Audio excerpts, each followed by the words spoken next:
I call the member for Moore. Thank you, Deputy Speaker. I rise to speak in support of the Universities Accord Opening the Doors of Opportunity Bill 2026. At its centre, this bill is about whether a kid growing up outside capital cities can look at university, TAFE or any form of tertiary education and see a real path rather than a distant idea. It is about whether a young person in a country town, a regional community or a family without much spare money gets told that this door is open to you. I grew up spending time in Dungog and Merriwa in New South Wales. I spent time visiting family in Auburn in South Australia and Woy Woy on the Central Coast. Those places shape the way you see education, opportunity and distance.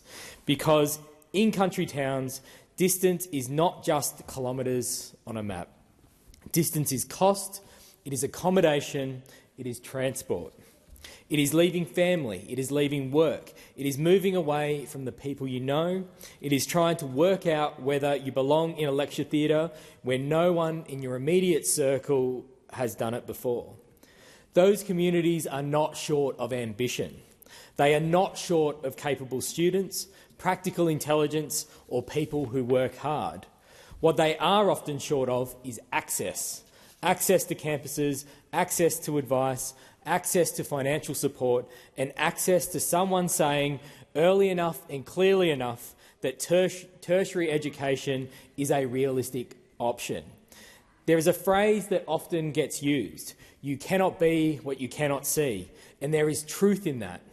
When a young person grows up seeing people around them go to university, apply for apprenticeships, finish diplomas, start careers, retrain and move between industries, their sense of what is possible grows. When they do not see it, that path can feel like it belongs to someone else. That is not about ability, it is about visibility. It is about confidence. It is about whether a system has been built with you in mind. Too often it is not. This bill helps change that. The Australian Universities Accord sets out a long-term plan for what Australia needs from its tertiary education system over the next decade and the decade after that. One of the central conclusions is clear. Australia will need more people with qualifications, certificates, diplomas and degrees. It says we will need around 80% of the workforce to have a tertiary education over the coming decades. That means more people at TAFE. It means more people at university. It means more people getting skills for the jobs our economy will require.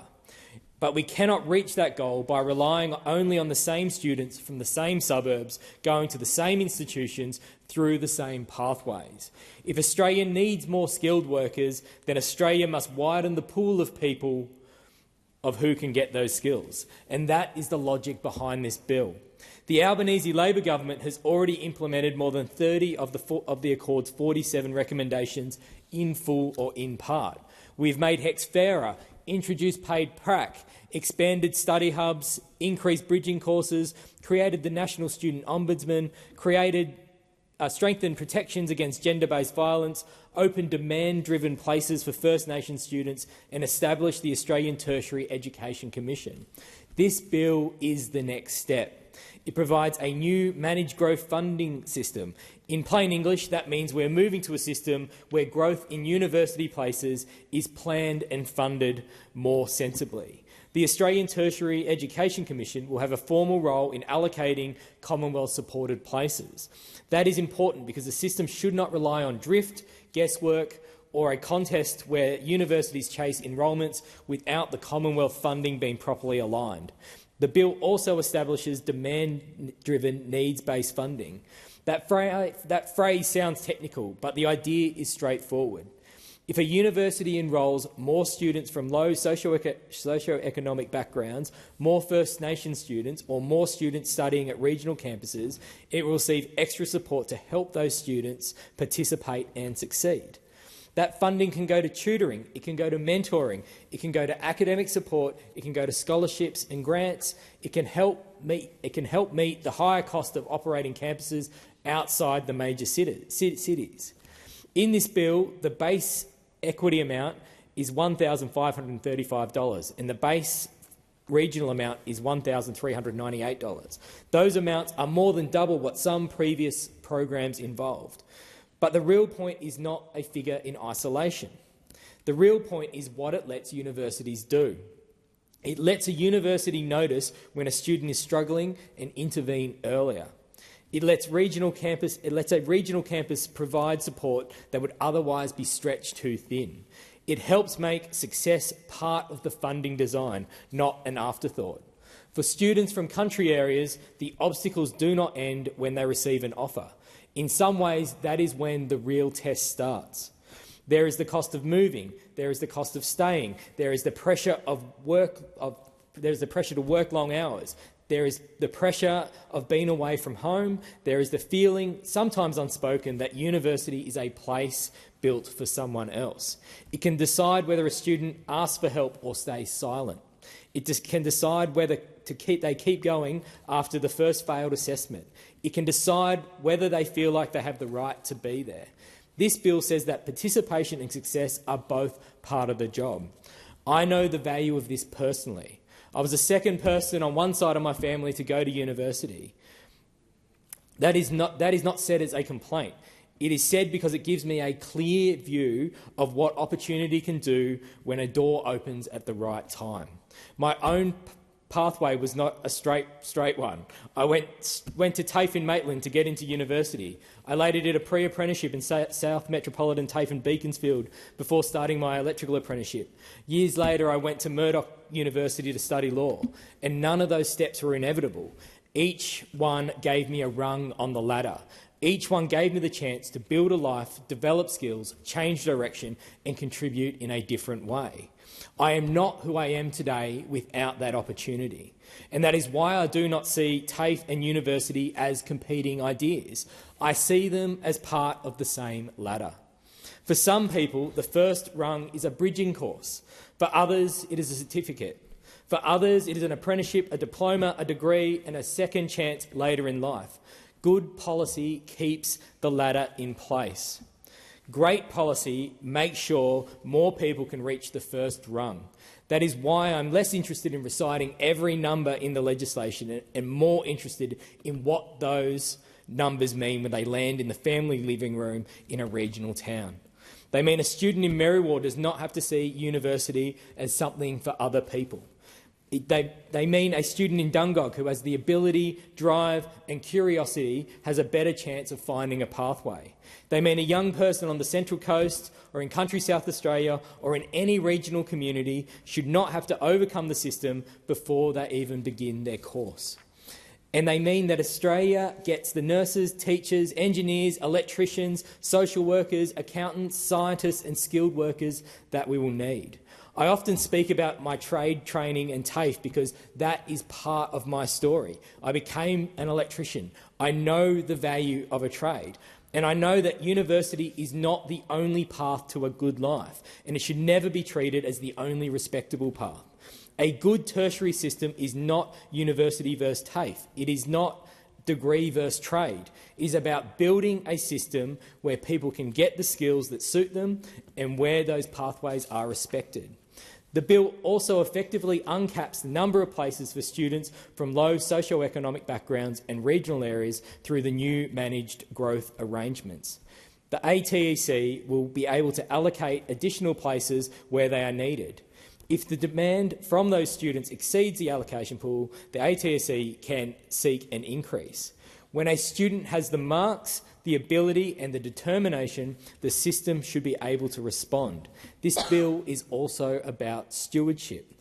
That is not always an exciting word, but it is a necessary one. For too long, parts of the higher education policy have been pulled towards short-term politics, institutional competition and funding settings that do not always meet national needs. The ATEC is intended to provide a more coherent view across the sector, including through mission-based compacts. When the Commonwealth invests in higher education, it should know what we are trying to achieve: more teachers, more nurses, more workers in areas of national demand, stronger research, viable regional campuses and better pathways for students who have been locked out. This bill also contains provisions about international student places and modernises information sharing between the Commonwealth Ombudsman, the Tertiary Education Quality and Standards Agency and the ATEC. Those provisions are important for administration and oversight. The machinery needs to work, even if the machinery provisions rarely stir the soul. For a young person in a regional town, a single closed door can be enough to stop them. The family cannot afford rent in the city. The student cannot afford to stop working. The campus is too far away. The course feels out of reach. The paperwork is confusing. The student starts but falls behind, and the support is not there. Each of these barriers can look small from Canberra. They do not look small when you are the one facing them. The purpose of government is not to pretend those barriers do not exist. It is to remove as many of them as we reasonably can. And it is why this bill is important. It funds growth in a managed way and attaches additional support to the students and the campuses that need it most. For the electorate of Moore, this reform also has a local significance. We have the Joondalup Learning Precinct with Edith Cowan University, South Metropolitan TAFE and the WA Police Academy. We know the value of education precincts that connect skills, training, employment and community. But this is not only about Moore, it is about the national interest. Australia cannot afford to waste talent because of postcode, family income or background. We cannot tell regional kids to dream big, then build a system that makes those dreams too expensive, too distant and too fragile. We need the child in the country school to know that university is possible. We need the apprentice to know that further study is possible. We need the single parent returning to study to know that support exists. We need First Nations students who earns a place to know the place will be there.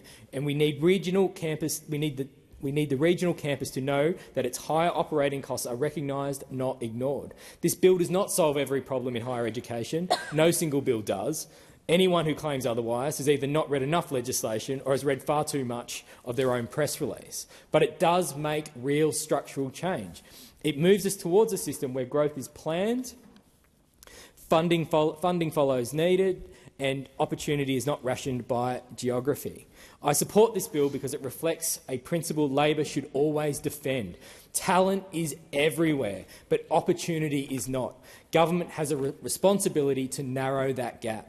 The child growing up in Dungog, Merriwa, Auburn, Woy Woy, Joondalup or anywhere else in Australia should be able to see a path forward. They should be able to pursue a trade, a diploma, a degree, a changing career without the system quietly telling them that ambition is reserved for someone else.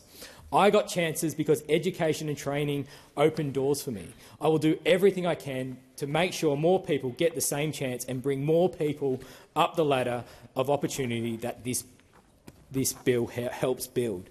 It says that if you have the ability and determination, the country should back you. That is good education policy, it is good economic policy, and most importantly is the kind of country we should be building. I commend the bill to the House.